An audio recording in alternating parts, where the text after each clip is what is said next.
And we're back now with a look at this morning's headlines. President Trump delivering an America First speech today at the APEC summit in Vietnam, bringing his hardline economic nationalism to the world stage. And the president also shaking hands with Vladimir Putin. However, the two leaders have no formal meeting on the agenda. The Texas church where 26 people were massacred by a gunman last Sunday will be torn down. The pastor, Frank Pomeroy, told the Southern Baptist Convention that it would be too painful to continue praying in that space. Pomeroy said he hopes to build another church on the property. And 5 women have accused comedian Louis C.K. of sexual misconduct going back at least 15 years, according to the New York Times. 2 female comedians claim the star comedian committed lewd sex acts in front of them in 2002, and 3 others described other instances of alleged misconduct. NBC News has not verified the allegations and has reached out to the comedian for comment. His publicist says, quote, in the coming days, Louis will issue a written statement. This latest scandal comes as the Los Angeles District Attorney announced the creation of a special sexual assault task force to investigate the growing number of allegations in Hollywood. And House Republicans took a major first step yesterday in their tax reform effort, passing their proposal out of committee, aiming for a floor vote next week.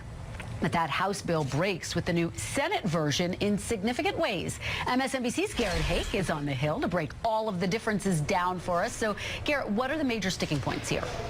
Hey, Kristen, these 2 bills do look pretty different. The Senate bill is a lot less ambitious, particularly on the personal side, where they keep 7 brackets instead of shrinking the number of brackets down. There are a number of other changes on state and local tax deductions. The Senate bill gets rid of them entirely. The House keeps the property tax part of it in there to keep some high tax state Republicans on board. The estate tax, both bills have it being boosted, so it only applies to even wealthier people. The House gets rid of it eventually. The Senate keeps it in. The biggest differences, though, are on the corporate side, and this is where the political peril lays. The White House has made it very clear they want this 20% cut to the corporate tax rate. They want to see it go down to that level. They want to see it go down to that level now.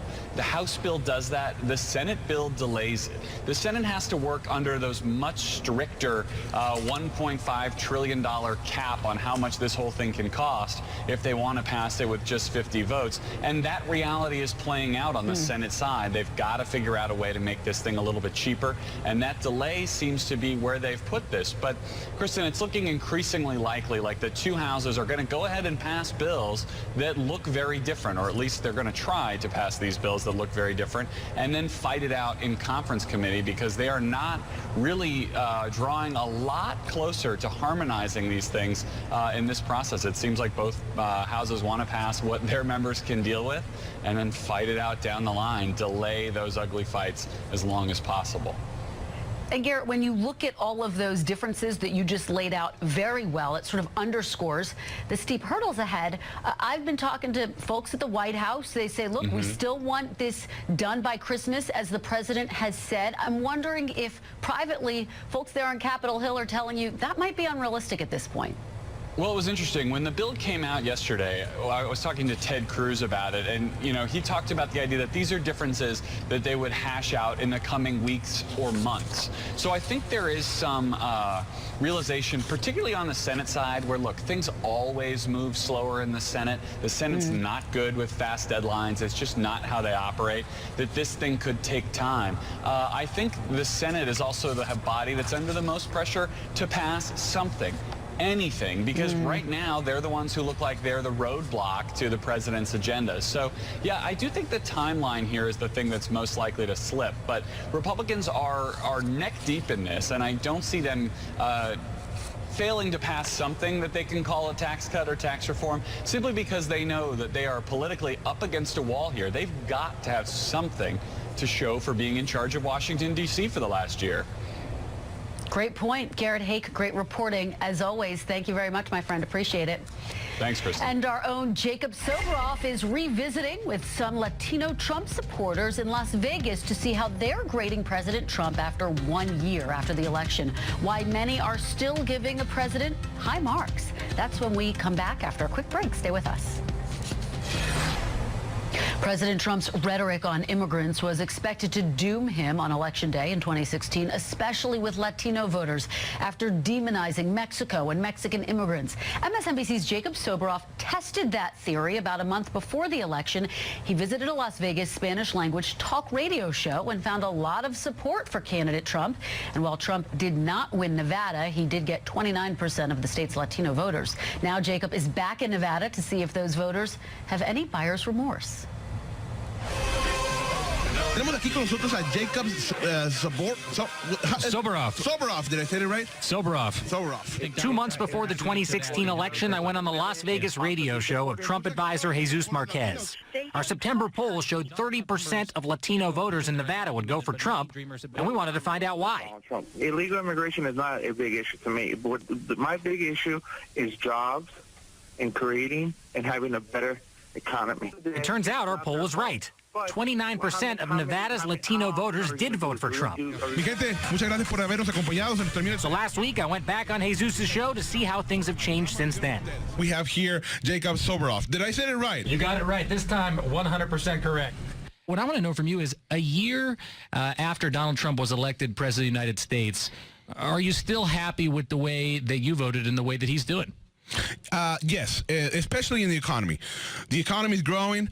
We are growing now 3.1%. What surprised me most when I was here last time is that so many of your listeners called in, okay, and said to me, it doesn't matter that I'm Latino. It doesn't matter that Donald Trump has insulted so many members of my race. I want to know, a year later, since all of this, do people out there, do your listeners feel the same way? We'll open the lines. Let's do it. ¿Cuál es su nombre y su punto de vista? Marco Parga. Marco Vargas, ¿qué tal? Hola, ¿Cómo Marco. estás? I feel way better with this president than before he was president. So I will vote for him again, probably for his family if they run for president after 2020. As a Latino voter, nothing that Donald Trump has done, including, ending DACA, going forward with building these wall prototypes. Hey, wait a minute. That's the problem, man. That's the problem. He didn't end in DACA. DACA was over by the Barack Obama. He put the date when it's going to have to be finished. He didn't renew it. That's way different, brother. Díganos cuál es su nombre y cuál es su punto de vista. My name is Louis. I'm a Mexican-born man. I came here when I was 4. Enough is enough. Enough of the political correctness. Enough of everybody gets coddled. Enough of the establishment. Buenos días. I voted for Donald Trump, all right? At this point of my life, I am not sorry because I did it. Actually, I am very proud of Donald Trump to be my president. I want to ask why these people in the media, regular media, is always talking about corruption of Donald Trump with Russia. Excuse me. It's all over the internet, all over the cable channels that the actual corruption with Russia was Hillary Clinton. So excuse me, that is the collusion, and that is the problem.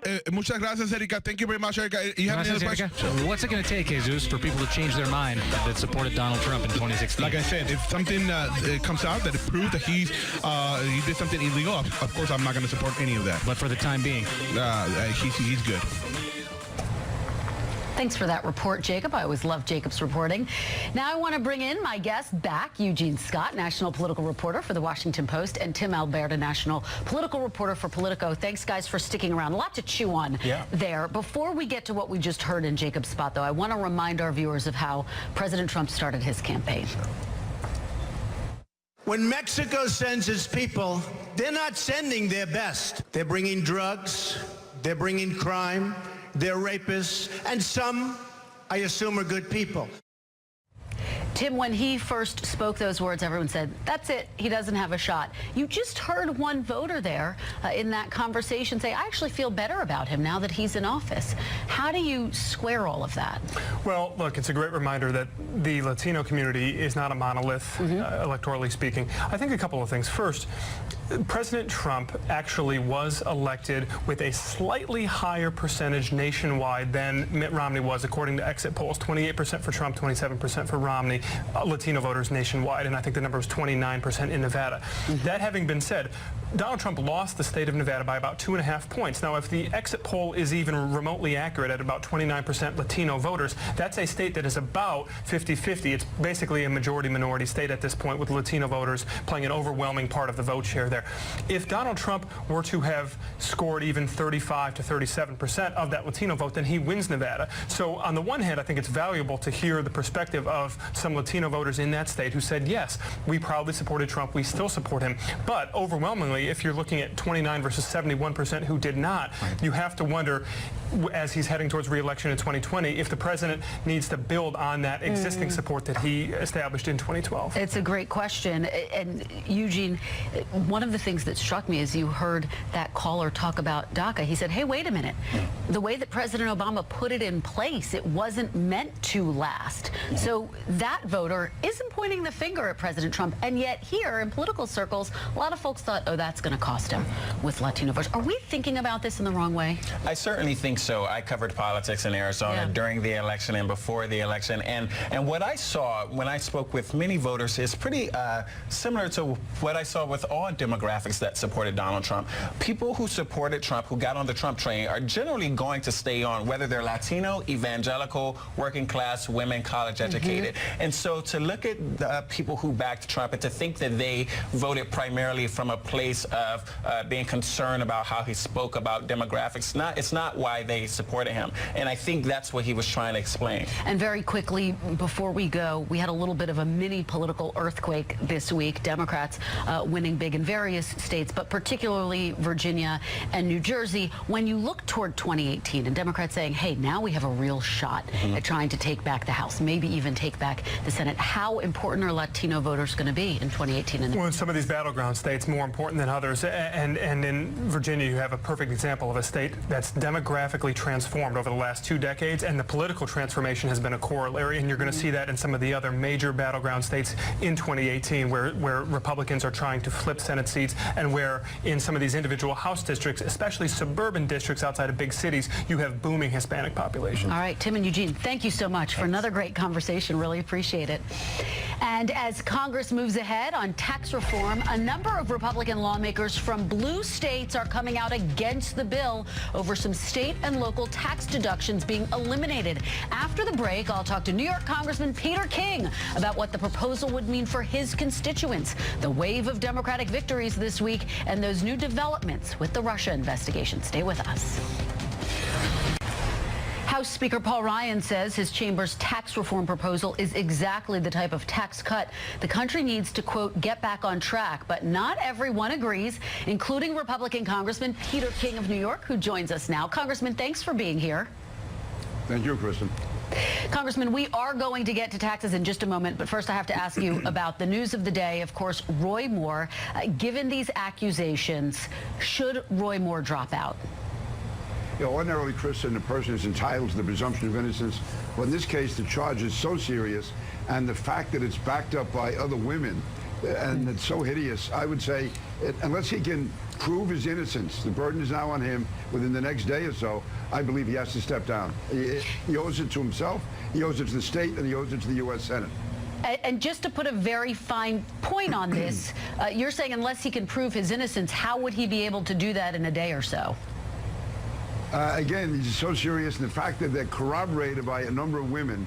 Again, you could always have one person saying one thing and one another. Memories could change. That's all possible. But when you have this type of corroboration, there's a real burden on him. And the fact that he's sending out fundraising appeals based on this, to me, is really, really bad form.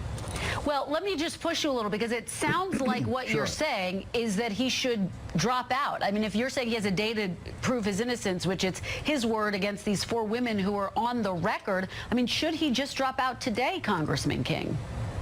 Well, unless he can come out today or tomorrow and show why any or all of them are lying. But in and how would he be able to do that, Congressman? Only he would know that. So just to put a very fine point on this, because a number of your colleagues are saying if these accusations are true, and the bottom line is you do have 4 women who are on the record saying that all of this took place. So do you believe these women? And if in fact you do, then shouldn't he drop out today? Well, again, I would have to see exactly what they're saying, and he has a brief period of time to answer.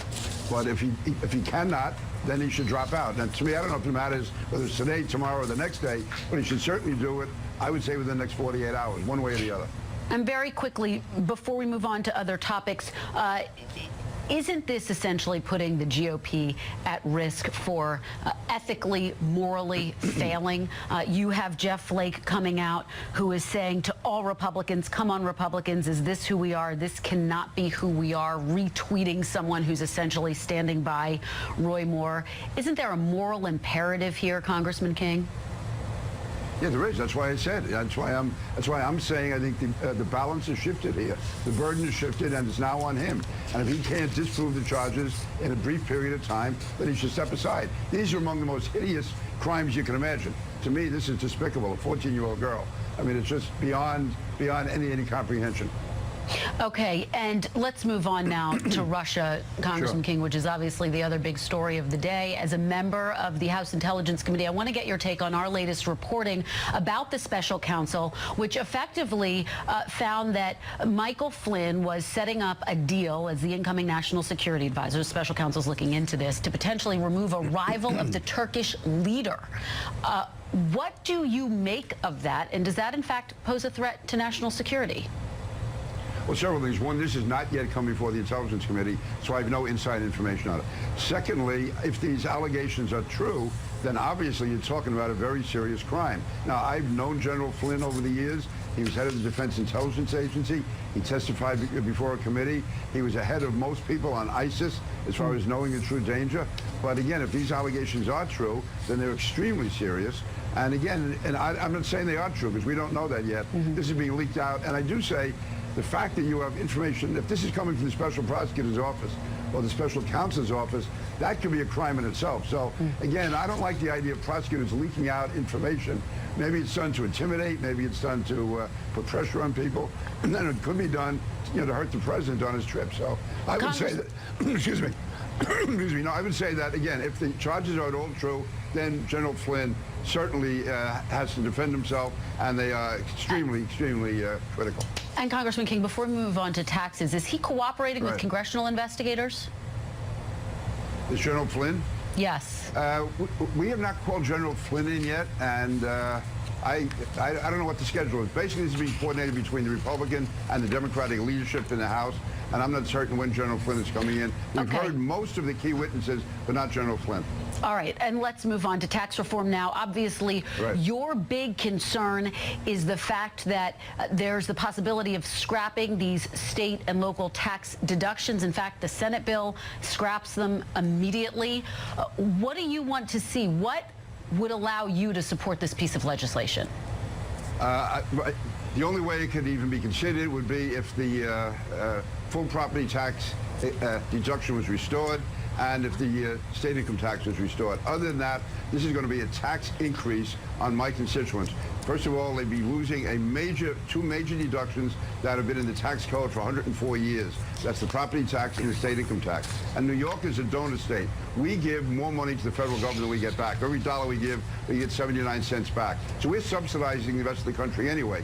To add to that now, to take away this deduction, which would have a uniquely dangerous impact on New York, New Jersey, and California, to me, it's totally unfair. And it's a tax increase. I didn't run for office to increase taxes on my constituents to help the rest of the country.